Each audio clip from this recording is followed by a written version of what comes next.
त्यानंतर काय बाकी राहिलं? आज शिक्षण गेलं, रोजगार गेलं, सगळं गेलं. बाबासाहेबांनी एक आणि 7 सीटचं सपोर्ट घेतलं स्वतःच्या पोरीला निवडून आणण्यासाठी. म्हणजे किती हे यांना मी काय देऊ? अरे जनावराला तरी कमीत कमी काहीतरी माणुसकी असते. आंबेडकरचं नाव चालत नाही. 3 वर्षाच्या पोरीचं बलात्कार झाला आहे, पाठ विकतात, कधी तोंडातनं आवाज काढलं का? आणि बाळासाहेबाला म्हणतो जातीय दंगल तयार होईल. अरे हरामखोरांनो, आता नाही सोडणार. हां, राष्ट्रीय भागीदारी मोर्चा तयार झाला आहे, सगळे निघालो आम्ही. हां, जो रक्त देतो त्याचं पेन्शन बंद केलं आतंकवादी अटल बिहारी वाजपेयीने. काय बामणाच्या बायका पाहिजेत ना चिकण्या? कधी कष्ट केलं आहे का गधड्यांनो तुम्ही? हां, ती म्हणते तुम्हाला वेश्या व्यवसाय, काही शरम बिरम आहे का? तिथं वेश्य व्यवसाय चाललेला आहे पार्लमेंटमध्ये. दुसरं काय धंदा आहे? त्यानंतर काय राहिलं आहे? 85% केलं का? टाका ना, नेटमध्ये टाका. आणि जगामध्ये असं एखादी ब्रह्मा पैदा झाला असेल आणा. आता मी सांगतो, ज्यांना आपल्या पोराबाळांची इच्छा आहे, ज्यांना चमड्या पाहिजेत आणि हे पाहिजेत, आदेशनुसार माझ्या SC ST OBC लोकांनो, पहिले यांच्या घरात घुसून सगळ्यात जास्त दलाल भडवे लोक हे याच्यात आहेत. आंबेडकरच्या नावासाठी 15 वर्षामध्ये किती लोकांची यांनी यावती घेतली. सुधरा आता बाबासाहेब नाव घ्यावं. आणि सगळ्यात अगोदर जोगेंद्र कवडे हे पॅन्थरवाले आहेत, यांच्या घरात घुसा गांडू लोकांच्या. आणि हे जे कोणी UVMच्या विरोधात रस्त्यावर येणार नाही, मी बाळासाहेब त्या SC ST OBCच्या लोकांनी त्याच्या आमदार खासदारांना घरात घुसून मारा तरी पाप नाही आहे. पेरियारने म्हटलं होतं, साप दिखता है उसको छोड़ दो और बम्मन दिखता है उसको काटो. खरं निघालं त्याचं. अरे सुईपासून तर मिसाईल पद्धत तयार करणे. बघा अब्दुल कलाम, KR नारायणन, म्हणून हे साऊथचे लोक आहेत. कुणाच्या बापाची ताकद होत नाही 69% रिझर्वेशन. आता खोटं आहे का? त्याने त्यावेळी सांगितलं, पण आम्हाला शिक्षणच नाही. आता तर शिक्षणही बंद झालं. 68,000 शाळा बंद आहे. कोणाचे पोरं आहेत? हां, 5,000 भेटून राहिले तुम्हाला चमड्या. अख्ख्या देशाचं वाटोळं करणारा हा होया आतंकवादी देशद्रोही शिवाजी महाराज याचं देशद्रोही. आणि शाहू महाराजाला मी कालही म्हटलं, तुमच्यात ती दयामाय नाही आहे. खरं आहे का खोटं आहे? संभाजी ब्रिगेड पूर्ण पुरुषोत्तम खेडेकरपासून सगळेचे सगळे साले चमडी चोर बेईमान जिजाऊ शिवाजीला आणि संभाजी महाराजला आणि शाहू महाराजांना त्यांनी न्याय दिले का? नाही केलं कधीतरी? माझ्या बायांनो, कोणामुळे शिकले तुम्ही? जिजाऊ नसती झाली, अहिल्याबाई होळकर नसती झाली, सावित्री नसती झाली तर, आणि बाबासाहेब न्याय नसतं दिला तर. अरे 1 महिन्याचं घर भरत तेव्हा अशा करता. आणि तुम्ही वेश्या 1500 विकणार? तुमच्यावर अन्याय त्याच्या किती वर्ष? कारण तुम्हालाही मजा वाटते ना.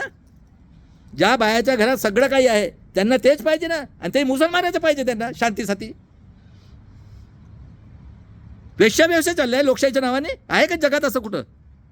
अरे ज्या बुद्धाच्या याच्याने आणि बाबासाहेब विश्वरत्नाच्या याच्याने स्वाभिमानाने, म्हणजे प्रत्येक कंट्री आपल्या देशाच्या उन्नतीसाठी सायंटिफिक थिंकिंग. तुम्ही 21व्या सदीमध्ये आहे. आता नेटवर टाका, आहे का असा ब्रह्मा पैदा निघला रस्त्यावर? सगळं संपलेलं आहे तुमचं. 2-4 वर्षात एक बॉडी तयार होते आणि त्याची रिस्पॉन्सिबिलिटी राहते.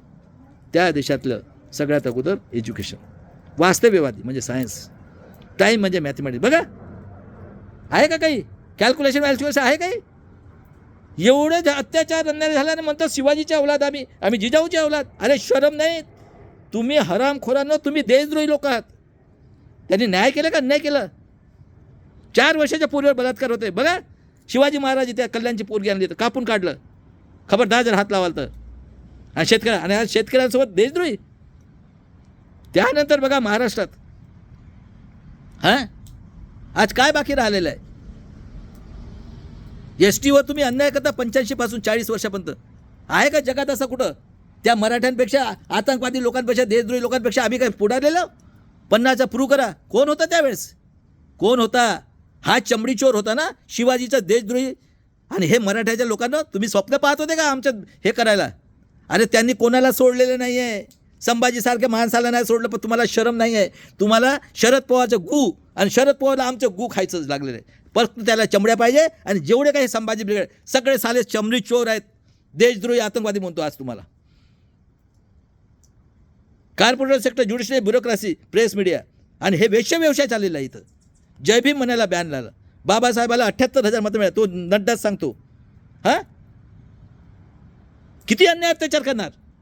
माझ्या SC STच्या लोकांना, OBC लोकांना डोळे उघडा आणि जो कोणी आमदार खासदार कारभार यांना कॉलर करून मारा, यांचा खून करा आणि भीमा कोरेगावची तयारी करा. आता हरामखोर, चमडी चोर, पूर्ण भारताचा सत्यानाश करणारा.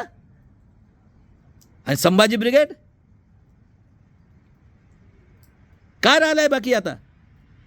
हां, 114 गोंडगोवारींना मारलं 94 मध्ये. कोण होते? हां, घाटकोपरला मारलं 11 लोकांना. कोण होते?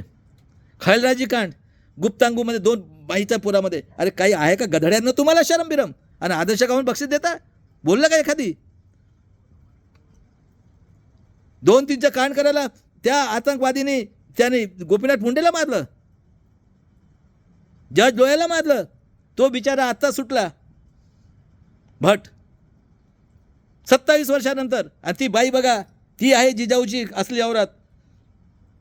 आणि तुम्ही बघा चमड्या चोर, तुम्हाला पाहिजे ॲश करायला. कधी कधी गरिबी नाही बघितली ना गधड्यांना तुम्ही. 50-50 पेन्शन, हां, 20-20, 30, 4-4 पार्ट्या.